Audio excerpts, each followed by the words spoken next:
Hi, I'm Louis, the #2 Club Penguin dating coach in the Southern Hemisphere. Look it up. If you're like me and every other human being that's ever existed on planet Earth, your life is inherently lonely. Whether we like it or not, we're ultimately playing a single-player video game inside our own heads, and no matter how much we try to hug, kiss, or awkwardly shake the hands of those around us, nice to meet you, we are ultimately prisoners inside the cell that is our own minds. Deep. Perhaps technology will change this in the future, but at the current state, you'll never really know what it's like to be anyone else, and no one else will ever really know what it's like to be you. Although we try to empathize and understand what it's like to be inside someone else's big old noggin, for better or worse, we ultimately have no idea what someone else's life is really like. Life, at its very essence, appears to be one that is lonely.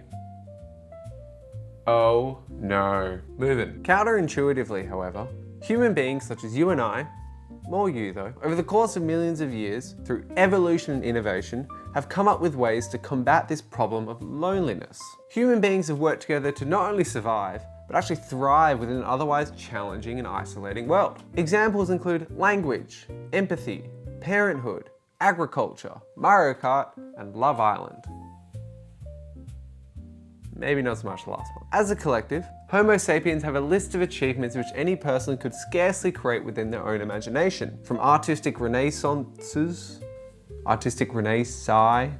that's probably it, to scientific revolutions. Human beings have continuously sought to connect in deeper and more meaningful ways. Today, we live in an unprecedented time of globalization, accessibility, and connection. It's said that within just 6 degrees of separation, i.e., you know someone who knows someone who knows someone who knows someone who knows someone who knows someone.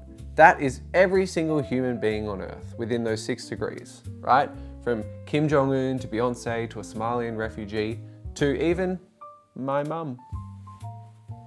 Could even know my mum, you lucky duck, hey? All right, so I'm talking about my mum, it's kind of weird. Social media giants such as YouTube, Facebook, Instagram, and Grindr have given us unparalleled access into the lives of other people. Within a few clicks, we can find out pretty much anything about anyone. What are they up to? What are they doing? What are their hobbies?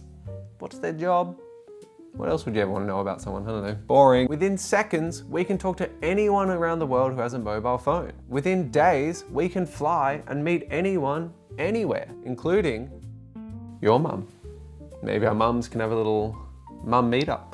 Don't want to do that again. I might not do that again. I won't do that again. Maybe they can have a little mum summit.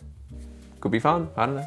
I'll float the idea. Gone are the days of month-long delays. Rhyme. Gone are the days of month-long delays, simply waiting for a letter written by a distant lover. Gone are the days of mountains and seas and geography, setting apart potential best friends from ever meeting. Gone are the days of being born into your caveman tribe with only the 30 people you're ever gonna know. Unless you're born Amish. Unlucky. It would appear that you and I, by sheer luck, have been born into the age of unprecedented social possibility and connectedness. This is a world where the word lonely should be all but obsolete. Foreshadowing, hint, it's not, it's really relevant, and that's what this whole video is about. Let's get into it. Actually, before I do that, quick shout out. Check how cool this frog painting is. He's my best friend. Do you like him? It's pretty cool. Shout out frog. With all that in mind, my dear viewer, I have some questions for you. 3 to be precise, and I'd like you to take your time to answer these and really think them through. Number 1, do you ever feel lonely? Number 2, how many good friends, and I mean good friends, would you say that you really have? And number 3, if you disappeared tomorrow, how long do you think it would take for someone to notice? Would it be before your Netflix subscription renews or after? It's a good metric, isn't it? I'll give you some time to think and answer these questions. Okay, we're back, have you done? Judging by the look on your face, and from the average response of people around the world to questions like this, the answers you gave, and the answers the majority of people give, myself included, are likely pretty sad. It seems that in this time of unparalleled socialness and connectedness, we are actually feeling more lonely than ever. And it's not just a vibe that people get, we actually have the statistical data to back this theory up. Now forgive me for a second, I'm gonna read from the page to give you this data specifically because I don't want to say it wrong. In 2023, the US Surgeon General put out an 81-page advisory declaring loneliness as an actual health epidemic. It found that chronic disconnection carries a mortality risk comparable to smoking up to 15 cigarettes a day. Rookie work, I say. And roughly half of US adults reported feeling lonely. Half. It's not a niche issue, that's a coin flip. And statistically, the person sitting next to you probably flipped the coin and landed the same way. They might just be a bit better at hiding it. Closer to home, in another study here, a 2025 University of Sydney report found that 43% of young Australians aged 15 to 25 report themselves to be quote unquote lonely. So if you're young and you're comparing yourself to others and feel like, God, I just don't seem to fit in like everyone else, just know that the majority of people feel lonely. To make matters even worse, there's the really famous Harvard study on longitudinal health. And once again, I'm going to read so I get this right. The Harvard study of adult development, which has been running for over 80 years, suggests that the single biggest predictor of our happiness, life satisfaction, and health is, drumroll please, you might have guessed it, our social connections. Forget exercise, diet, money, fame, power, blah, blah, blah, blah, blah. It's all irrelevant. The single greatest human achievement we all should be striving for, it appears, is social connection. As you can see from some of the statistics we're going through, it doesn't appear we're quite hitting the mark, and therefore in a long-term study of health, we're not doing so well. The majority of us live in these mega cities surrounded by thousands, if not sometimes millions of people. But how many of these people do you know? How many of these people could you reach out to if something went wrong? How many of these people have you had sex with? Now, if I'm speaking honestly here, I am someone who does feel lonely from time to time, but I'm also very lucky and privileged in the sense that I have a lot of good, long-term, stable relationships around me. I'm close with my friends, my family, my mum. You gotta stop bringing her up, man. It's kind of weird, stop bringing up your mum. Like, I feel lucky to be in the situation I'm in, and even I still feel lonely from time to time. If I look back and reflect upon my life, pretty much all my favorite memories when I think about it are times that I shared with other people. Very rarely are the experiences that I really cherish and fond of are ones where I've just kind of been by myself. There are a few where I've had kind of beautiful moments, but really it's about sharing things with others. I just turned 28, and I do notice there's this fun and different, well, fun is a bit of a stretch. There's a different social dynamic that goes on. People have suddenly become a lot more busy. They've got a lot more responsibilities. They've also got very set friend groups. Everyone's become sort of less open to meeting new people as we were when we were kind of in our early 20s and late teens. Now, it's not necessarily a bad thing, but I just know that some people are struggling with this a lot more than others. And it takes a lot to get it out of someone, particularly young men. I know we've got that thing where we don't want to admit pain and vulnerability, which is really cool, actually. I think it's a really good thing that we do that. My caveman brain says no to vulnerability. Anyway, the point of me saying all this is just to say that statistically, and in most people's personal experience, if you feel lonely, you are not alone. And worst of all, it seems to be getting worse, even though there's more technology and help around us to make us more social. But that doesn't seem to be happening. The good thing about loneliness, however, which is a weird statement to say, is that it can be quickly improved upon. It's not a permanent thing. It just takes a bit of pre-thought and a bit of effort to become more connected with people around you. As a result, I've come up with 5 tips, and they're just for you, so don't show anyone else, or I'll kill you. At this point, you probably realize I only have 3 different camera angles that I'm gonna use this whole video. I'm just gonna keep swapping between them, so don't care, get used to it. Also, check this, ready? Wide angle. Not wide angle. Whoa. Okay, sorry. Number 1, focus on quality over quantity. It is far better to have 3 friends than 100 friends, but you're not really that close to any of them. Try focus less on the quantitative measures that we have in modern society of your popularity or friendship, number of likes, number of friendships, number of followers, etc., etc., etc. Nonsense, doesn't matter. And focus more on the quality of the connections you do have in your life. Who would be there for you in a time of crisis? Who are you open to saying, God, I'm having a bad time or having a bad week, or whatever it is? These are the people you want to be around. These are the people you trust. These are the people you feel safe with. Focus more on improving these relationships. If you can say you've got 3 people who you'd go to in a time of crisis, guess what? You're above average. Good job, keep going. And to be honest with you, the more of an adult you become, the more you get into your mature adulthood, as I'm sort of just discovering now, you figure out it's actually so hard to maintain good quality friendships. It turns out the friend factory often quietly shuts down, especially around the time everyone gets their first full-time job. And nobody sent you the memo because nobody has time to send the memo because we're working full-time. And that takes up I don't know, 40, 50, 60 hours a week. Anyway, that's a separate video. We can talk about that another time. Number 2, put in the effort that you want to see reciprocated. Now I know it's easy to complain. I do it all the time. No one cares about me. No one wants to invite me. But here's the thing. I think if you actually reflected and said, well, when's the last time I organized something? When's the last time I invited someone out of the blue to something? When's the last time I sent random reach out messages to people? When's the last time you put in spontaneous effort to see someone and make a connection? Do you buy people gifts? Do you wish them a happy birthday on their birthday? If there's someone new at an event, do you make an effort to go up and get to know them and say, it's really nice to meet you, we should hang out more? And then actually follow up and hang out with them? Now I know I'm pretty bad at doing all these things as well, but what I mean is, if it was hypocritical of me to judge everyone else for not putting in that effort with me, if I'm not also willing to put in that effort with other people. You should be the lover, the friend, the brother, the sister, the partner, the uncle, the auntie, the blah, blah, blah, whatever it is, right? That you would want to have in return. Once you've achieved your side of the relationship, and then you can judge if the other side's not been met, well then fair enough. Then you can question whether that relationship is worth maintaining. But until you put in the effort to make it a two-way street, and maybe you just gotta go first, it's hard to judge others, right? And to be honest with you,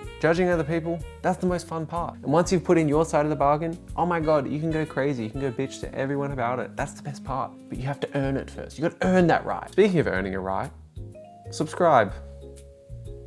That was really good. That was good link and transition. Okay, next camera angle, watch this. Boop.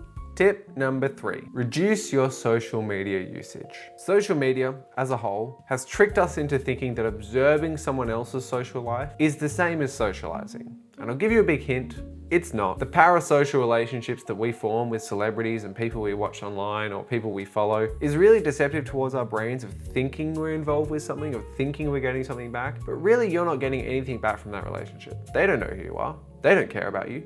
They won't help you in a time of need. Now, I'll fully admit, social media isn't all bad.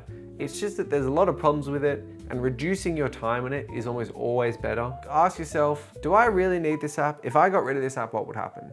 I think I deleted Snapchat like somewhere between 5 to 10 years ago, and I haven't regretted or thought about it much since. It's been like the best thing to get rid of because it's just like, what did this add to my life doing this? The answer was nothing.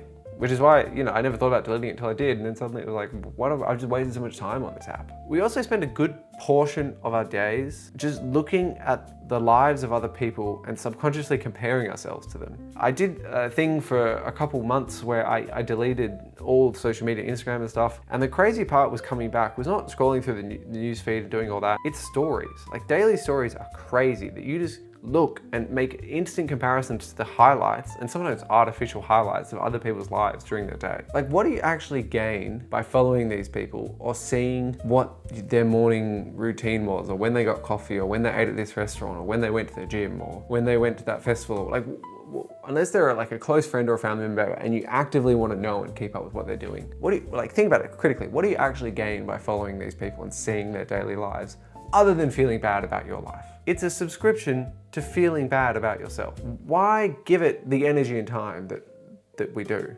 And that I did. And I kind of broke the spell a while ago, and now I just think it's bizarre looking at other people's stories, and it kind of does my head in even thinking about it. My last thing about social media, do you actually use social media to be social? Or are you just kind of that person lurking in the corner of the room, observing everything that's going on and not doing anything? Like, do you actually comment on things and share things and like things and send things to people and make group chats and be a part of it? Because there is a way you can use social media to be social, right? Like you can organize events and invite other people to events and share things with people and tag people and stuff and say, oh, look at this. But like, do you actually do that? Or do you just sit there and be that lurker in the corner of the room? Because I know that's what I did. And I was like, I'm not even using social media to be social. Number 4, the importance of shared activities. Now, if you want to make new friends and potentially form some new connections, it can be quite scary and overwhelming about where to start, particularly if something like you've moved to a new city or you've come out of a long-term university or school setting, and like, how do you meet new people and make new friends? But there are actually a few good things you can do to kind of take a lot of the pressure off and meet, hopefully, like-minded people. And that's usually done through what we call shared activities. You want environments where people are doing stuff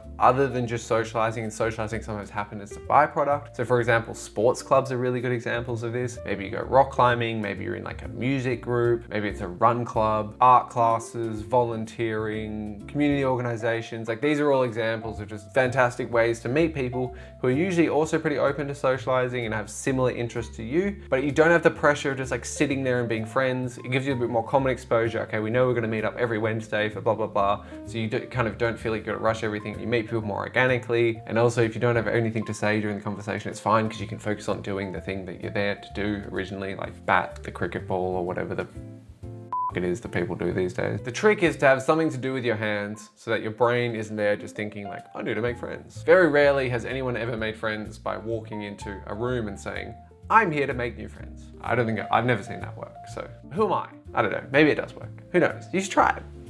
You shouldn't try it, don't do that.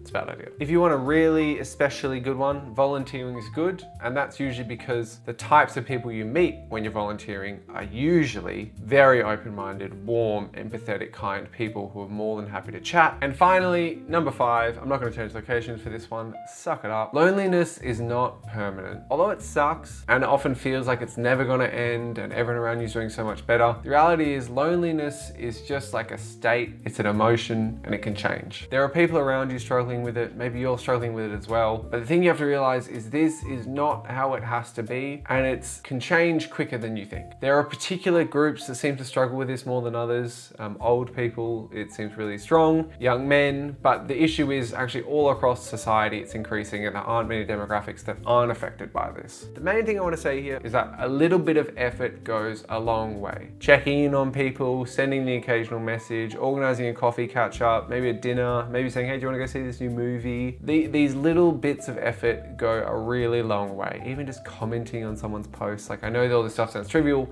but it makes a big difference to people and feeling heard and connected with. And the older I get, the more I realize that it literally is just about effort. And if you can get a few people you're willing to put effort within and you're lucky enough that they reciprocate in that effort, game changer, right? It's so good and so great for forming connections. So yeah. Anyway, this was my video about loneliness, which I made all by myself, ironically. I talked into a camera by myself for a couple hours. So, would love to know what you think. Thanks so much for watching. Leave comments down below if you've got some thoughts or tips that helped you get through loneliness. Subscribe if you want to see more. I'm Louis. Thanks so much for watching. I'll see you in the next one. Bye. Woo.